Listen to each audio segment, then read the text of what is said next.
오늘부터 디모데전서를 묵상합니다. 디모데전서는 사도 바울이 믿음의 아들 디모데에게 쓴 편지입니다. 디모데라는 말은 티메라는 말과 세우스, 그래서 티모세우스, 티메라는 말은 존경하다, 공경하다, 가치 있게 여기다, 그런 뜻이고요. 세우스는 하나님입니다. 그래서 디모데라는 이름은 하나님을 공경하는 사람, 뜻이 참 좋죠. 하나님을 공경하는 자. 사도행전 16장 1, 2절에 보면 그 아버지는 헬라 이방인이었고요. 어머니가 믿는 유대 여자였습니다. 디모데는 외할머니 유니게 또 어머니 로이스로부터 신앙을 잘 이어받았던 그런 사람인데, 사도 바울이 3차에 걸쳐서 선교 여행을 합니다. 그때 2차 선교 여행 중에 더베, 이고니온, 루스트라 이 지역에 있던 디모데를, 아마 이때 디모데가 20살 전후였을 겁니다. 10대 후반이거나 20대 초반이거나 이때쯤에 디모데를 만나는데, 그 지역에서 칭찬받는 주의 제자라고 인정을 받았습니다. 그러한 디모데를 사도 바울이 선교팀에 합류시켜서 함께 최초로 유럽으로 복음을 들고 갑니다. 그래서 지금 유럽 땅으로 처음으로 복음을 들고 간 사람이 바울, 실라, 디모데, 누가, 이 네 사람입니다. 그때 유럽으로 최초로 복음을 들고 사도 바울이 지중해를 건너갈 때 디모데가 합류합니다. 그렇게 디모데라는 사람 20대를 전후해서 선교 사역에 동참했던 인물입니다. 그런데 이 디모데가 사도 바울과 신실하게 선교 사역을 감당하다가 이제 한 13, 14년쯤 지나서 벌써 디모데 전서를 받을 때는 30대 중반이 됐습니다. 30대 중반쯤 되었을 때 바울은 이미 로마 감옥에 투옥되었다가 한번 풀려났고, 바울이 마게도니아로 갈 때 에베소에 1장 3절에 보시면 에베소 교회의 디모데에게 머물도록, 그래서 에베소 교회에 어떤 거짓된 다른 교훈을 가르치는 사람들을 막아내고 하나님의 말씀의 복음을 바르게 전하면서 목회하도록 에베소 교회 목회자로 세워놓고 바울은 마케도니아로 떠난 것입니다. 오늘 본문 18절 보시죠. 디모데를 뭐라고 부릅니까? 아들이라고 부릅니다. 아들 디모데야. 바울은 결혼하지 않았습니다. 평생 독신으로 살았어요. 아들과 딸이 있을 수 없지요. 바울은 그런데 디모데를 아들 디모데야 이렇게 부릅니다. 1장 2절을 보십시오. 디모데전서 1장 2절에 보면 믿음 안에서 참 아들 된 디모데에게 편지하노니 그랬습니다. 디모데, 바울은 믿음으로 낳은 아들입니다. 육적으로는 아들이 아니지만 믿음 안에서 참 아들 된 디모데, 이렇게 말하고 있습니다. 우리는 지난 2달 동안 역대하를 날마다 묵상했는데, 이스라엘의 역사를 공부할 때마다 우리가 다음 세대를 준비하는 것에 대한 중요성을 절감하게 됩니다. 우리가 지난 한 주간에도 요시야 왕에 대해서 이스라엘의 역사를 묵상했는데, 요시야는 유다 최고의 왕이었습니다. 다윗에게 비교할 만큼 요시야는 정말 믿음으로나 정치인으로나 이스라엘 둘째가라면 서러울 만큼 참 좋은 왕이었습니다. 그런데 39, 한참 일할 나이에 요시야가 애굽과의 전쟁에서 무기또 골짜기에서 활을 맞아서 죽습니다. 갑자기 요시야 왕이 죽고 나서 그의 아들 여호아스, 또 손자 여호와김, 여호와긴, 시드기야, 이런 식으로 계속해서 아들들과 손자가 왕위를 이었지만 아버지 요시야의 신앙을 이어받지 못하고 여호와 보시기에 악을 행하면서 결국은 나라가 망했습니다. 정말 안타까운 순간이죠. 요시야가 그의 아들들을 믿음으로 잘 양육하여 준비했다면 요시야가 죽은 후에도 나라가 흔들림 없이 하나님이 내려주시는 복을 누리면서 유지되었을 텐데 그러지를 못했던 것이죠. 우리에게 믿음의 아들 디모데가 있습니까? 제가 교육전도사일 때 큰 교회 목사님이 주일에 오후에 이렇게 헌신 예배 오셔서 이제 나는 나이가 많았고 곧 은퇴를 몇 년 남겨두지 않았는데 내 사역의 마지막 비전으로 500억짜리 예배당을 지을 거다, 이런 말씀을 하시는데 제가 그 말씀을 들을 때 좀 안타까운 마음이 들었습니다. 목사님의 마음은 알겠죠. 그 500억짜리 예배당을 지어서 본인이 누리는 거 하나도 없잖아요. 그냥 물러나시고 다음 세대들을 위해서, 교회를 위하여 내가 마지막으로 좋은 예배당을 우리 후배들에게, 자손들에게 물려주고 떠나시겠다는 그 순수한 동기와 마음을 저는 의심하고 싶지는 않습니다. 하지만 하나님께서 평생의 영성과 경건을 축적시킨 저 알토란같이 몇 년 남지 않은 저 귀한 시기에 왜 하필 건물 하나 짓고 끝내려고 하시는가? 그건 그냥 장로님들이 하실 일 아닌가, 그런 생각이 들었어요. 그건 교회 식구들한테 하도록 내버려 두고 목사님은 그 다음 세대의 믿음의 아들 디모데들을 양육해내야죠. 영성이 최고조로 올랐는데 이제 얼마 남지 않은 노년에 믿음의 아들들을 양육하시기로 온 기도와 정성을 쏟아 부으셨다면 훨씬 더 다음 세대들에게 유익했을 거다, 그런 생각이 듭니다. 교회가 낡았는지 저는 그 교회 안 가봐서 모르지만 건물이 필요하면 그건 당회나 운영위원들이 알아서 할 일이죠. 목회자가 집중해야 될 것은 다음 세대의 믿음의 아들들과 딸들을 양육해내는 것이죠. 결국 그 목사님 물러나시고 그 교회가 지금 너무나 힘들어졌습니다. 건물은 아름답게 지었습니다. 그런데 그 건물 안에서 목회를 바르게 할 수 있는 사람들이 준비되지 않으니까 결국은 공동체가 흔들리고 무너지잖아요. 뜨인돌교회 예배당이 비좁다, 필요하다. 우리가 임대료를 내는 것보다 차라리 건물을 사는 것이나 짓는 것이 훨씬 더 은행에다가 이자 내는 게 경제적이겠다. 이러한 판단들과 진행은 운영위원회에서 하는 거예요. 그건 제가 하는 게 아니에요. 제가 관심 가져야 될 것은, 교회가 관심 가져야 될 것은 믿음의 아들 디모데들을 양육해내는 것이죠. 요시야가 그 일을 못하니까 요시야가 죽은 후에 나라가 망해버리잖아요. 23년 만에. 여러분 1장 2절을 다시 보십시오. 펜이 있으면 볼펜을 드십시오. 믿음 안에서 참 아들 된, 그 다음에 여러분의 써야 될 이름을 써보십시오. 디모데 자리에. 믿음 안에서 참 아들 된, 그 다음에 쓸 이름이 뭡니까? 쓰세요. 순돌이, 연기, 우리 목사님 다 쓰라고. 여러분 나름대로의 믿음 안에서 여러분의 진짜 아들과 딸의 이름을 쓸 게 없다면, 펜을 들었는데 쓸 이름이 없다면 여러분은 인생 헛사신 거예요.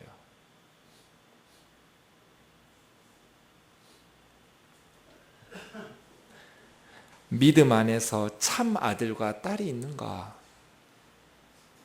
그것이 우리에게 주시는 하나님의 놀라운 축복이에요.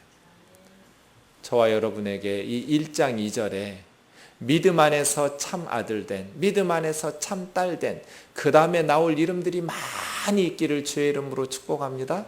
이게 진짜 축복이에요. 이런 게 축복이죠. 오늘 18절도 마찬가지죠.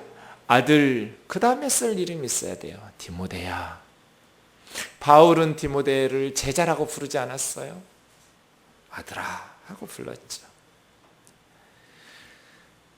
여러분의 자녀들이 육적으로만 참 아들, 참 딸이 아니라 믿음 안에서 영적으로도 참 아들이 되고 참 딸이 될 수 있기를 주의 이름으로 축원합니다.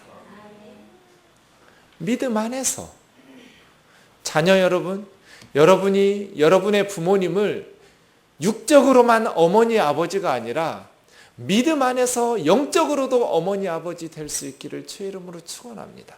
함께 하나님의 나라를 함께 상속받는 영적인 믿음 안에서의 자녀들이 되어야겠습니다. 나는 결혼을 안 했으니, 나는 청년이니, 나는 결혼할 마음이 없으니 오늘 말씀은 패스 아닙니다.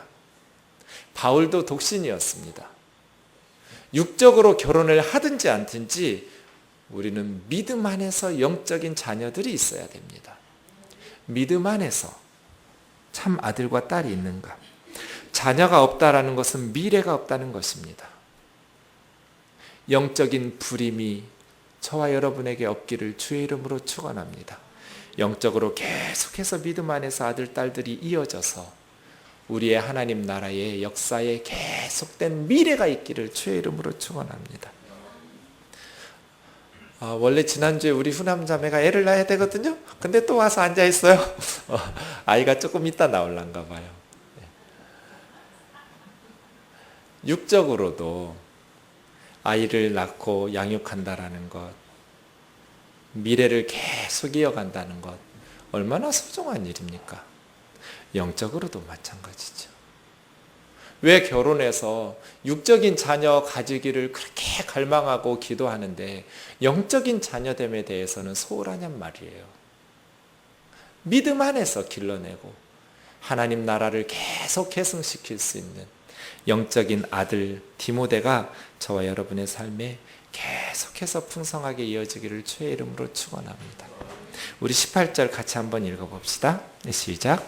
아들 디모데야, 내가 내게 이 교훈으로서 명하노니 전에 너를 지도한 예언을 따라 그것으로 선한 싸움을 싸우며. 아멘. 부모들이 자녀들에게 뭐라고 말하냐면 싸우지 말고 사이좋게 놀아라 이렇게 말합니다. 그렇죠?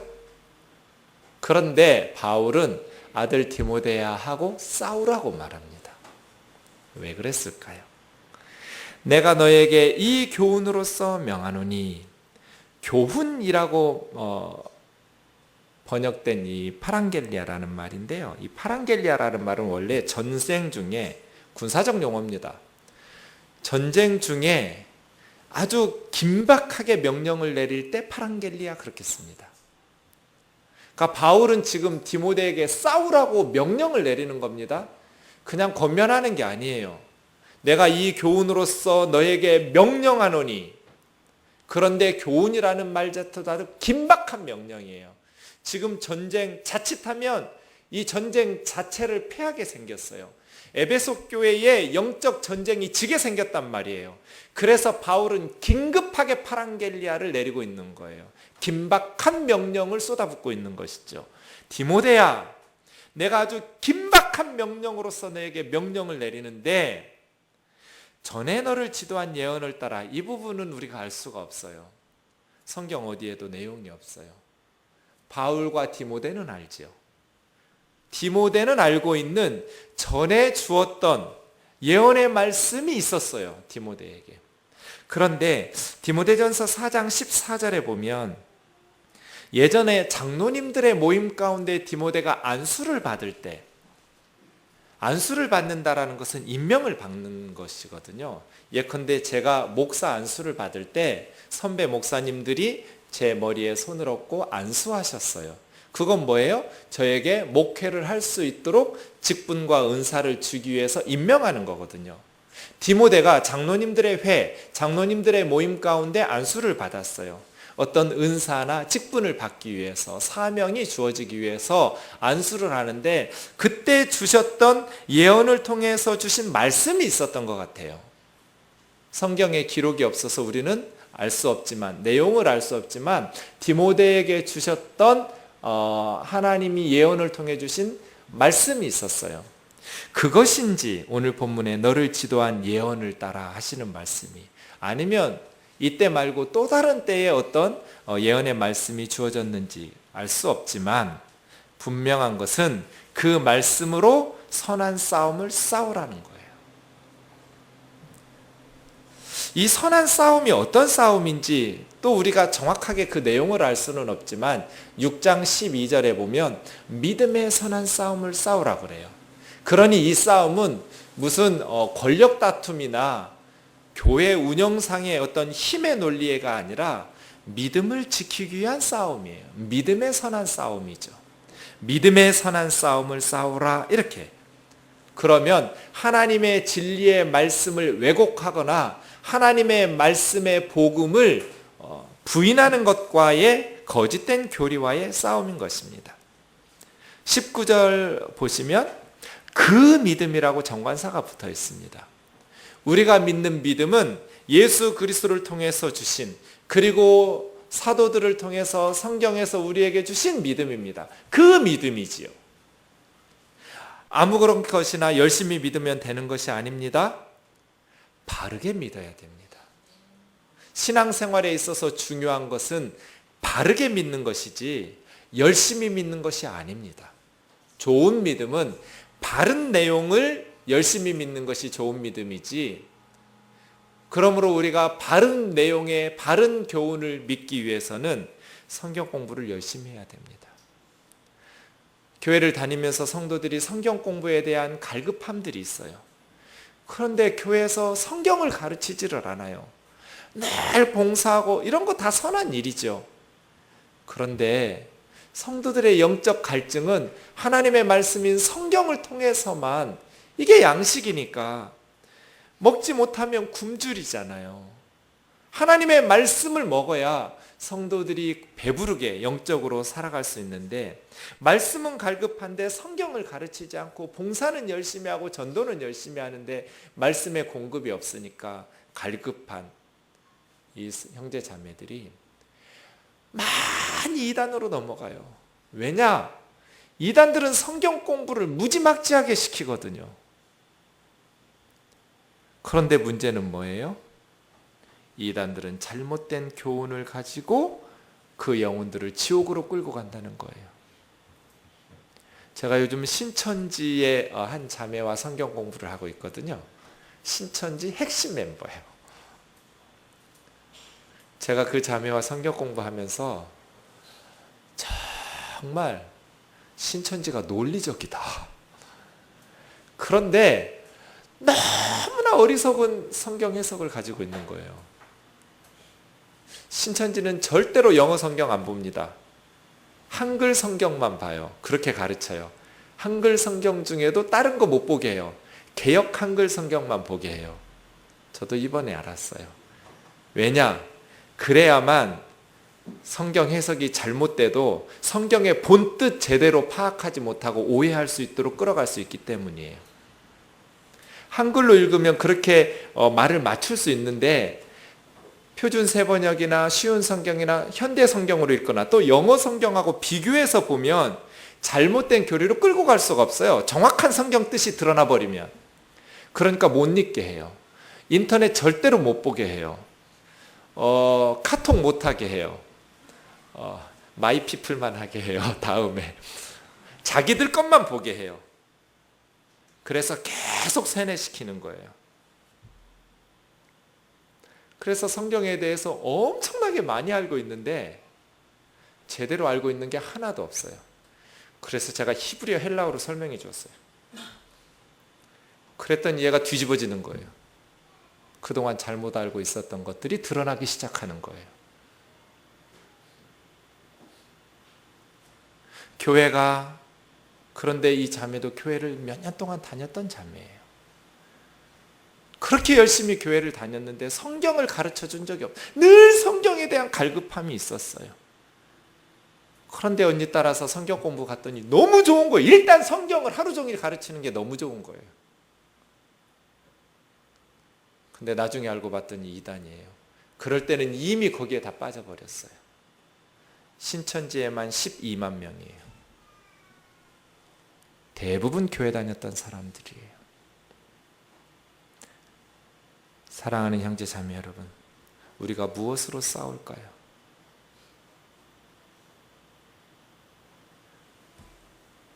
성도들의 무기가 뭐예요? 우리의 칼, 성령의 검이 뭐예요? 하나님의 말씀이에요. 하나님의 말씀, 곧 성령의 검을 취하라. 그런데 교회가 성령의 검을 놔버렸어요. 하나님의 말씀을 놔버렸어요. 뭘로 싸울 거예요? 불가능해요. 100점 100패예요. 사랑하는 형제 자매 여러분, 무더운 여름도 지나고 이제 시원한 가을이 됐습니다. 뭐 하시렵니까? 하나님의 말씀을 열심히 공부할 수 있기를 주의 이름으로 축원합니다. 성령의 검을 쥐어야 돼. 그래야 믿음의 선한 싸움을 싸울 수가 있어요.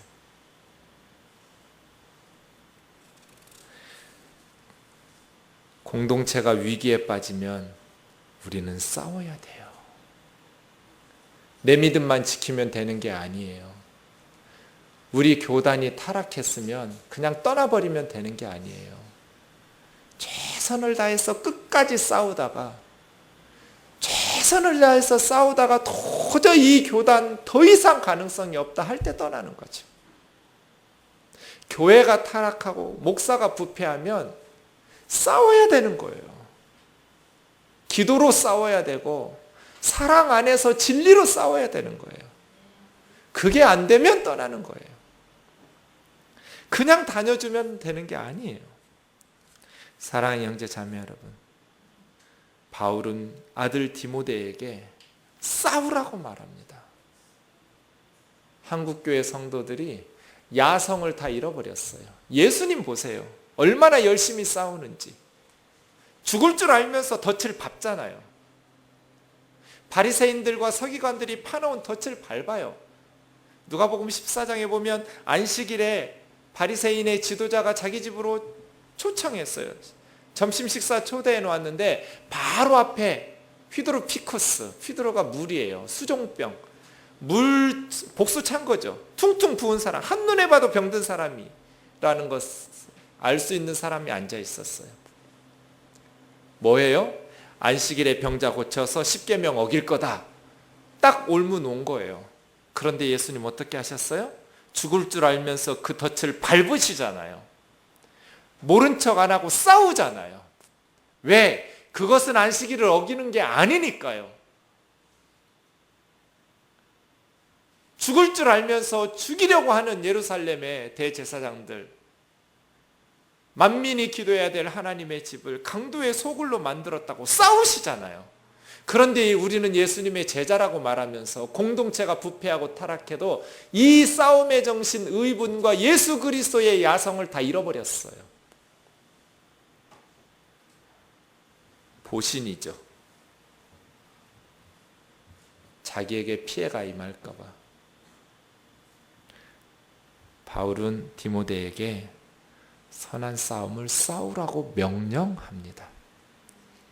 우리 안에 있는 온갖 거짓된 것과 탐욕, 모든 우상숭배적 요소와 물질 앞에 또 죄악에 물들려고 하는 나 자신과 싸울 수 있기를 주의 이름으로 축원합니다.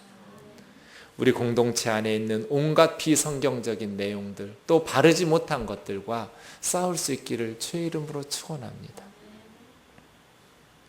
두 번째 19절 같이 한번 읽어보겠습니다. 시작.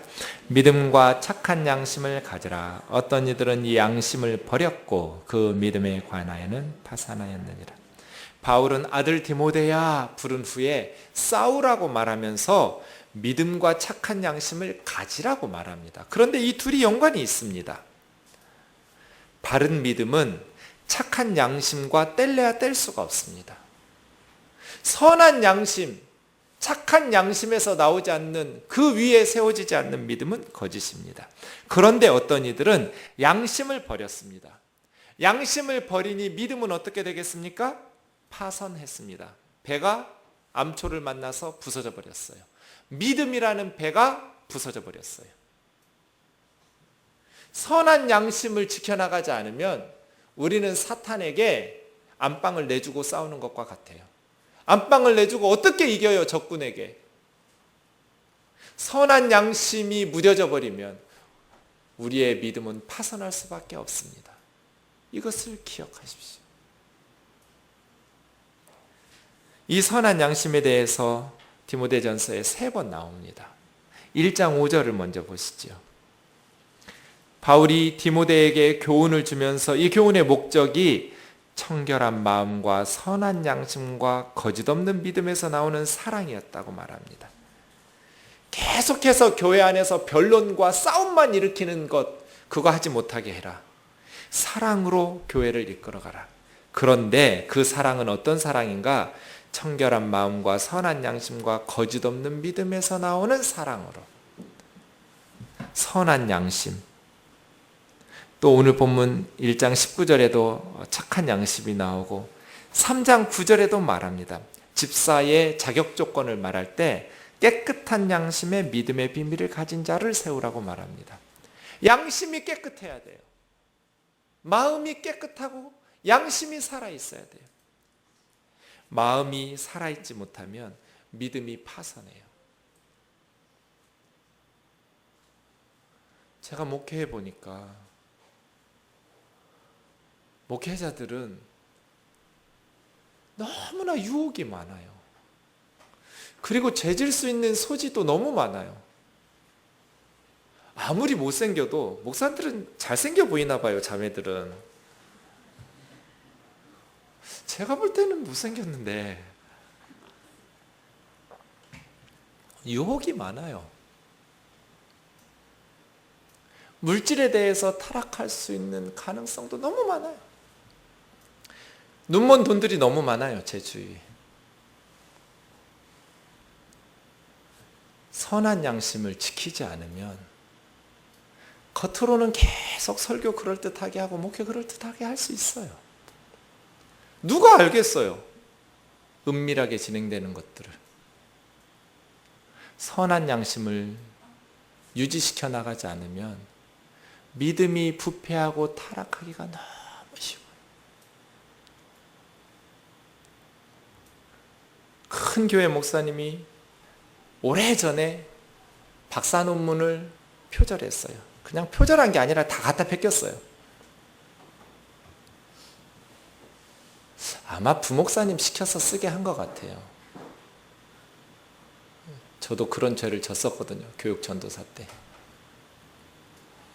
참 많이 회개했어요. 담임 목사님 박사 논문을 제가 썼어요.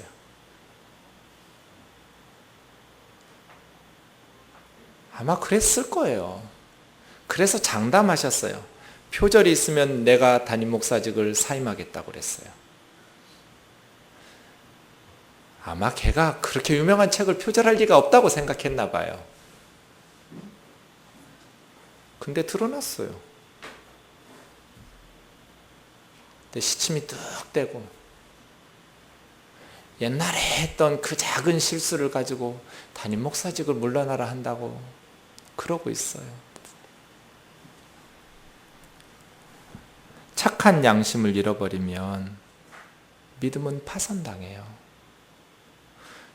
최근에 감옥에서 실형을 살다가 나온 목사님이 성도들 다 반대하는 성도들 몰아내고 다시 담임 목사직에 복귀하면서 하나님의 뜻이라고 그랬어요. 다 우리 교단이네요.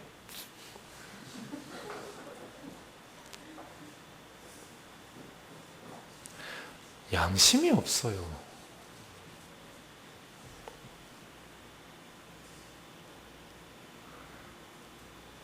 그런데 똑같은 유혹이 제 속에도 있어요.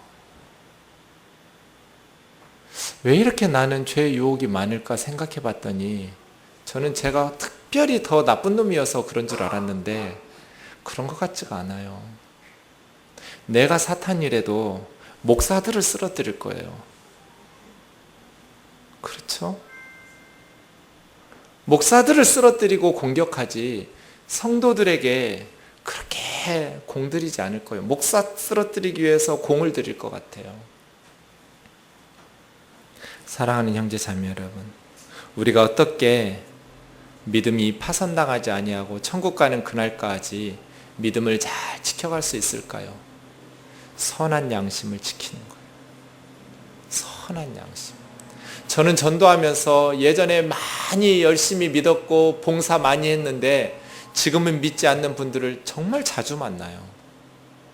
이분들이 말씀하시기를 나도 청년회장도 했고 방언도 받았고 봉사를 많이 했다고 말해요. 나도 젊었을 때 열심히 교회 다녔었다고 말해요.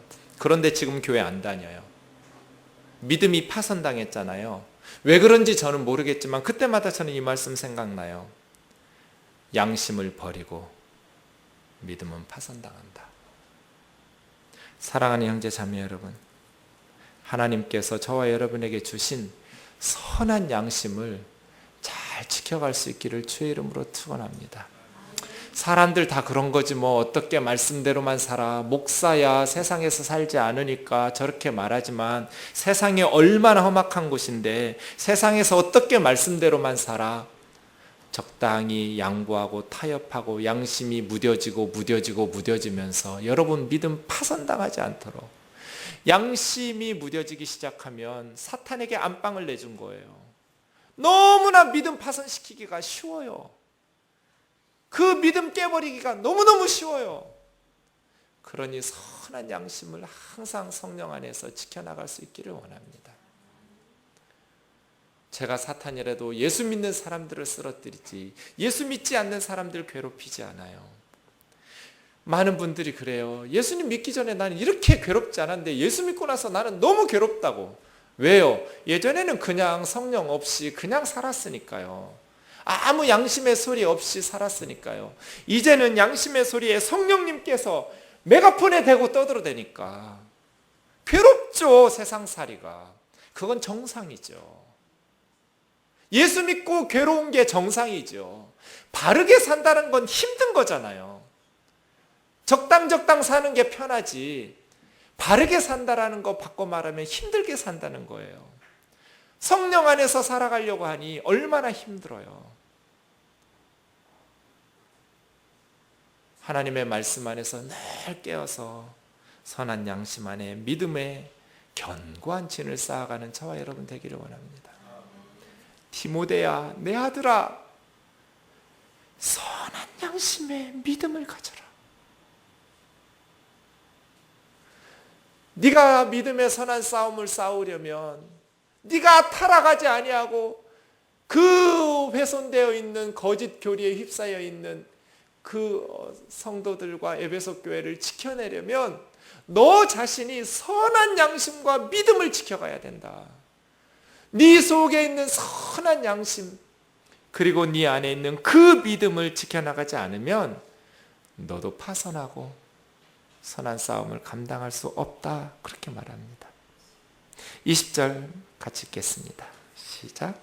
그 가운데 후메네오와 알렉산더가 있으니 내가 사탄에게 내어준 것은 그들로 훈계를 받아 신성을 모두 가지 못하게 하려 함이라.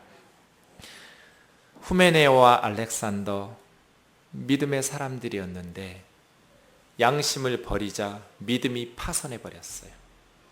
양심 버리고 믿음 파선한 그 가운데 후메네오와 알렉산더가 있습니다. 알렉산더라는 말, 줄여서 사샤인데요. 러시아 말로는. 우즈벡 교회 가면 사샤 하면 한 10명은 뒤돌아볼 거예요. 매우 흔한 이름이에요. 이름을 길게 하면 알렉산드라예요. 네. 예수님 시대, 바울 시대에도 알렉산더는 매우 흔한 이름이어서 누구인지 알기는 어려워요. 그런데 후메네오라는 이름은 흔치 않은 이름이에요. 이 후메네오가 한 번 더 나오는데 디모데 후서에 나와요. 디모데 후서 2장 17절에 보면 그들의 말이 악성 종양과 같이 교회에 퍼져나가는 것 같은데 그 중에 후메네오와 빌레도가 있느니라. 근데 후메네오가 부활이 이미 지나갔다라고 사람들에게 전파하면서 믿음을 깨뜨려가고 있어요. 악성 종양처럼. 부활의 실제를 거부한 사람이에요. 부활은 일종의 영적 경험으로 보았어요. 그래서 실제로 부활이 우리의 미래에 있다라는 것을 부인시킨 거예요. 부활은 이미 끝났다. 교회 안에서 부활의 소망이 없으면 그건 기독교가 아니에요. 그런데 그렇게 후메네오가 부활이 없는 기독교를 만들어가고 있었어요. 그래서 사도 바울은 이 후메네오와 알렉산더는 어떤 같은 죄인지 같은 그룹이었는지 아니면 또 다른 그룹이었는지 알 수 없지만 그들을 내가 사탄에게 내어줬다고 그래요. 사탄에게 내어주었다라는 것은 출교시켰다는 거예요. 교회에서 쫓아냈다는 뜻이에요. 그런데 쫓아내서 망하라고 쫓아낸 것이 아니라 그들이 훈계를 받아 신성을 모독하지 못하도록, 훈계를 받도록, 그들이 경고를 받아서 잘못을 돌이키도록, 훈계예요. 가르치는 거예요. 만약에 후메네오와 알렉산더, 이 빌레도 같은 사람들이 교회에서 출교당한 후에 정신을 차리고 다시 바른 교훈으로 사도적 교훈을 인정하면서 돌아오면 에베소 교회는 환영했겠죠. 전에 제가 섬기던 교회 청년부에 중직자의 아들이 있었어요. 그런데 이 아이가 계속해서 새벽에 청년들을 불러내는 거예요. 새벽 1시, 2시에 술 먹고 불러내요. 자매들 집에 전화해가지고 새벽에 자는 사람들 깨워서 술 취한 목소리로. 그래서 자매들이 예수 믿지 않는 부모님들 같으면 교회를 안 보내는 거예요. 어디 교회 오빠가 그런 식으로 불러내가지고 새벽에 술. 제가 너무 괴로웠어요. 그러지 마라, 그러지 마라 많이 타일렀어요. 기도도 많이 했어요. 그런데 이 못된 짓을 고치지를 못해요. 계속 동생들 불러다가 술값 내게 하고 새벽에 전화해서 술 취한 목소리로 식구들 깨우고 그러는 거예요. 그래서 제가 불렀어요. 너 다시 내 눈앞에 띄면 죽인다. 절대로 교회 다니는 아이들에게 전화하지 마라. 교회 나오지도 마라. 교회만 나오면 동생들 데리고 술집 가니까 청년부 모임 끝나면 당구 치러 다니면서 술 먹고 다녀. 몇 달을 두고 권면하고 타이르고 협박도 하고 위로도 하고 안 들어요.